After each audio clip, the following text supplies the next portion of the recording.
Hi guys, if you're following the social media, Colombia is trending right now and they are asking for help from international community to save people from authoritarian, neoliberal, right-wing president Ivan Duque, who wants to raise taxes and kill innocent protesters. I've spent 2 months in Colombia this year and I don't really remember any right-wing president. Let's see what's going on there and how we're being manipulated. The official story is that crazy Ivan decided to raise taxes on low-income Colombians in the middle of pandemic because the government simply ran out of money. You may have seen this picture on Instagram or Twitter, and it says that there will be a new income tax for people earning more than $700 per month, which might sound extremely unjust, but the average salary in Bogota is $350 per month, so $700 puts you in a pretty solid middle class. Colombia is quite a cheap country, and for $250, for example, you can rent a pretty decent one-bedroom apartment in big cities. The best thing is that first $950 per month is tax-free. Yep, you pay zero income tax. And the Ivan's proposal is to reduce this to $700 and then ask for 10% tax. Imagine living in a country where only upper middle class and super rich are paying income tax. You won't collect that much money, right? So asking solid middle class to pay non-zero amount of taxes is not that radical idea, right? But this is not the end of the story. If you look further, you can see that in the current tax code, if you earn from 950 to 1500, you pay 19%. From 1500 to 3600, you pay 28%. And in the right-wing proposal, from 830 to 1300, you pay 20%, which is a minor increase. But then you have 1300 to 2300 and you pay 28%. And then from 2300 to 4300, you pay 33%. This is a huge tax increase on upper middle class. Are you sure this guy is right-winger? What about truly rich? In the current tax code, if you earn more than 27,000 per month, you have to pay 39%. In the proposed tax code, if you earn more than 9,200, you have to pay 41%.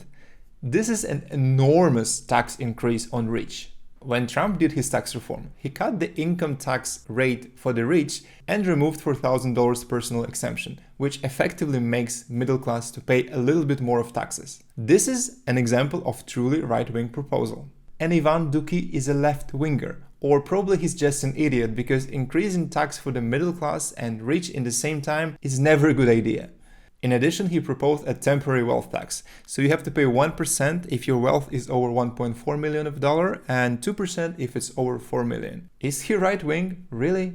Another picture, which you might have seen on Twitter, claims that you have to pay an additional 90% of tax on your utility bills like water and electricity. It looks quite cruel to increase your utility bills in the middle of pandemic, right? But if you read the actual tax code, you can see that it only applies for the lower strata of society.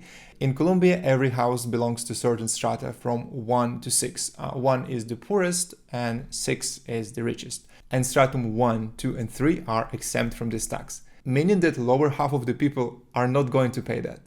Again, very leftist proposal. There is also mentioning that you have to pay tax on meat and rice and fish, but this is simply not true. You can go and read the actual proposal and you can see that meat is added to the list of exempt goods. But who cares? No one gonna double check except me.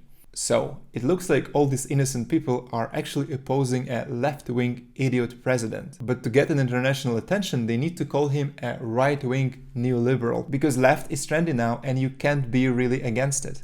Now let's talk about riots. Some of them are peaceful, but some of them are not. Like basically the whole life in Colombia is not really peaceful. Obviously people loot, set some cars and properties on fire, do active shooting and openly confront the police. Very much BLM style. New York Times wrote an article about 19 people being killed during this protest, blaming brutality of the police. And it's very, very sad, but let's look a little bit closer how these people actually got killed. From the article, we know that one of the victims was actually a policeman. And then there was a story about a 17-year-old boy who got killed by the police. Let me read it.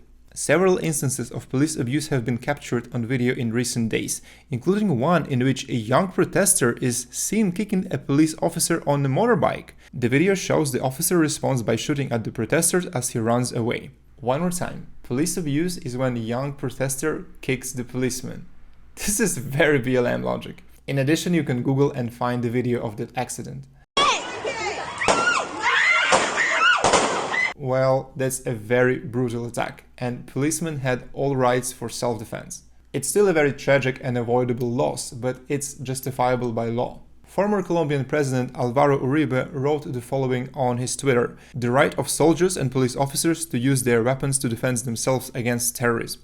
Twitter removed this post because it's glorification of violence. We really should get rid of Twitter within the next 5 years, because now it's basically a Marxist terrorist organization. So, what about the rest 17 people who died? New York Times doesn't talk much about them, so I found a Colombian newspaper and auto-translated from Spanish. Let's see what actually happened. Number 1. It's all about a man of foreign nationality who was together with 2 other men stopping vehicles to demand a sum of money in exchange of letting them to continue their march. Apparently, seeing the situation, a merchant in the sector began to shoot them. This case has nothing to do with police. Case number 2. The first indication is that his death was the result of the heart failure. Nothing to do with police. Number 3. This is our 17-year-old guy. We know this case. Number 4. He fled while running. He was hit and shot in his chest. So this case is related. Case number 5. Blah, blah, blah. A man in the red shirt began shooting at the people present. Man in the red shirt, probably not a policeman. Not related. 6.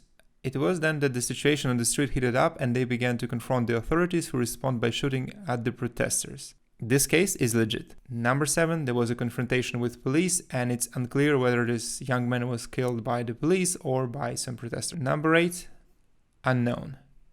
Number 9, in the place where he was, a confrontation began between several people who were carrying firearms, blah blah blah, so basically he was killed not by a policeman. Number 10, there is not much information. Number 11, unknown. Number 12, apparently died of stab wounds.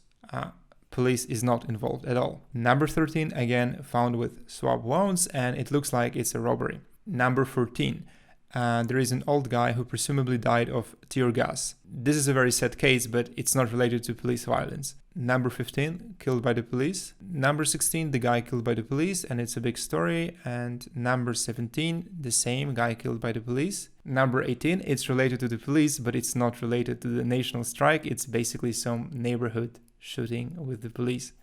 7 of 19 were killed by the police. Another 12 cases are completely unrelated to this case. Among the 7, we know that 3 cases happened when there was a shooting between police and protesters, and you don't really know whether it was a police bullets or protesters' bullets. And 1 case is a real self-defense. So we only have 3 cases to investigate. But who cares? International left has its own narrative. And now the situation is that Ivan Duque officially revoked this bill since last Sunday, but people are still protesting. It's very like BLM movement in United States, because there is always a reason for injustice. Good luck for Colombia. Hope you can find some better tax code and won't slide into the direction of Venezuela. And thanks for watching. Don't forget to like and subscribe, and see you next time. Bye.